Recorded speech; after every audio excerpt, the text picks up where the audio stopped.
What's going on, guys, and welcome back to another Reddit video here on the Life Stories channel. My name's Dylan, and today we're going to be looking at the subreddit Tales from the Squad Car, so sit back, relax and enjoy the show. People aren't great. Most of the people I know try to teach their kids that cops are good. Cops are the people you call when you need help. If you're lost at the mall, find a police officer. Cops are looked up to and to be respected.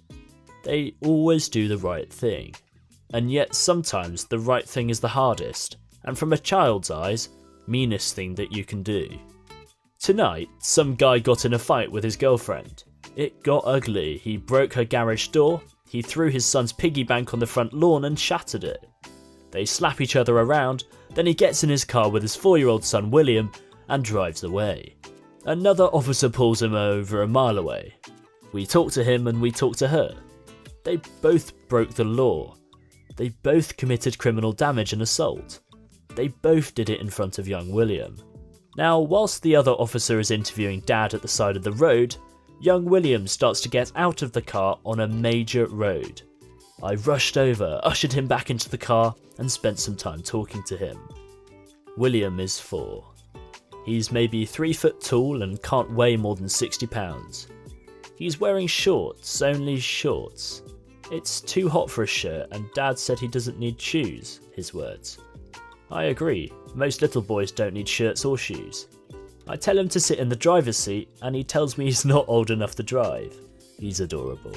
William goes on to tell me in a lispy, hard to understand 4-year-old tone that Dad and his girlfriend fight all the time. He tells me that Dad burns her books and that she broke his piggy bank.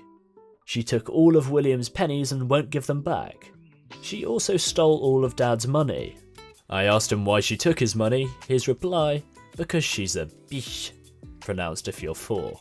This little boy has absorbed all of the violence, all of the hate, all of the anger and all of the name calling. 4-year-olds shouldn't be telling you that his dad's girlfriend gets pissed off all the time.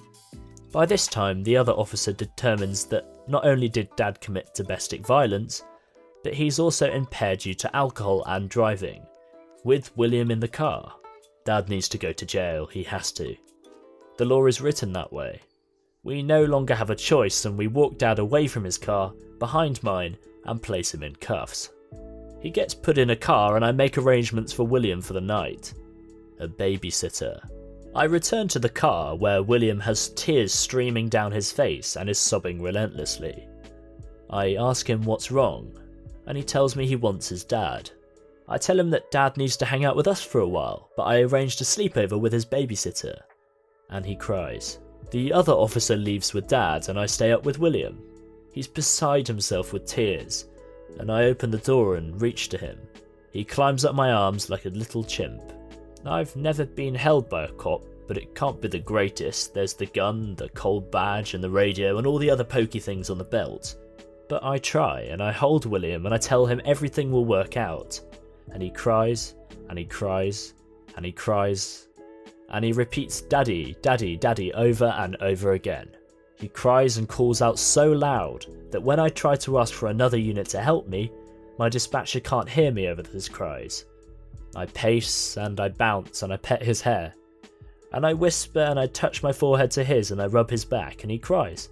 All he wants is to be with his dad. And here I am at 1 AM on the side of the road, in a red and blue strobe of a big black steel cruiser, dressed in black with more accessories than a Barbie playhouse on my belt, holding his shirtless, sobbing, tearful 4-year-old boy, who wants nothing other than his father. And I start to cry, and I feel like rubbish, and I want my son, and I want so desperately for his dad not to have messed up so badly. And while he repeats his cries for his dad, I hold his head close and tell him, it's gonna be okay. And he sniffs and says, okay, but it's not. And he knows it and I know it. And we walk on the sidewalk as I hold him and we cry. And nothing is okay. Because this 4-year-old little sponge knows that his dad and his girlfriend fight, and knows that she's a bitch, and knows that she has his pennies, and now also knows that the cops took his father away from him, and he will never forget it. The babysitter shows up and takes young William away from me, and in a way I really don't want to let go. I want to keep him and tell him it will be better. I want to be there when his dad gets back, and so I can show him that it did get better. And the babysitter tells me that his mum left when he was 6 months old, and I choke. Dad is all this kid has, and I took him away from him. Or did I? No, Dad left. Dad messed up. Dad made a series of horrible decisions, and Dad had to fight, to follow his girlfriend home to fight, to get out of his car to fight, and then to return his car, where he put his life, William's life, and everyone else's life in danger by driving drunk. And that's why he's gone now. But try to explain that to William, who can't even pronounce book yet, but it will always remember the day when those cops dressed in black came and took his dad away from him. So who's the asshole now? I guess it kind of depends on how old you are.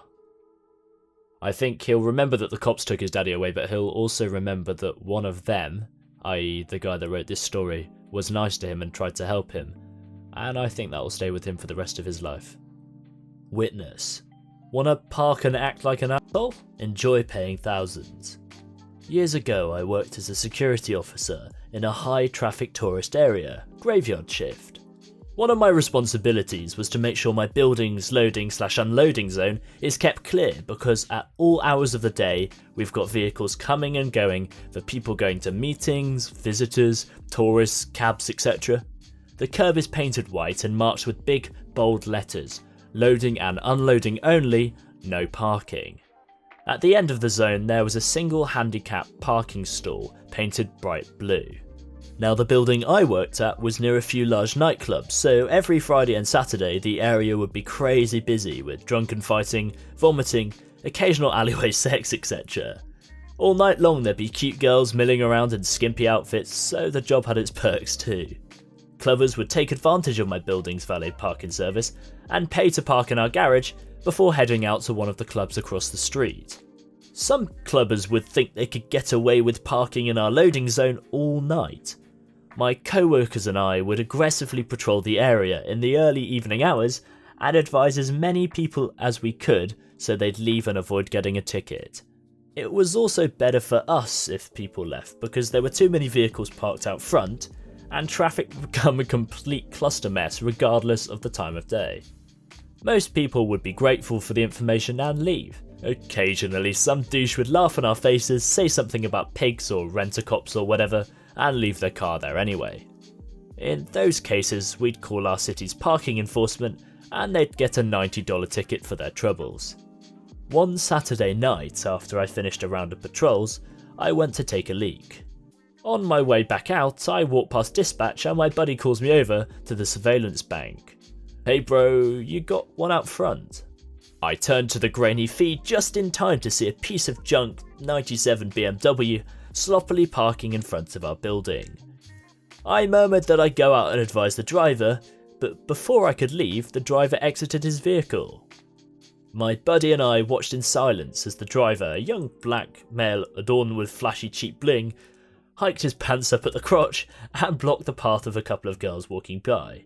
He started hitting on them in the slimiest way possible, even trying to grab their hands and arse at one point, staring shamelessly at their boobs whilst he was schloonzing them. He took out his phone and shoved it at them, presumably asking for their numbers. Eventually the girls were able to dodge his grabs and ran off towards the club across the street.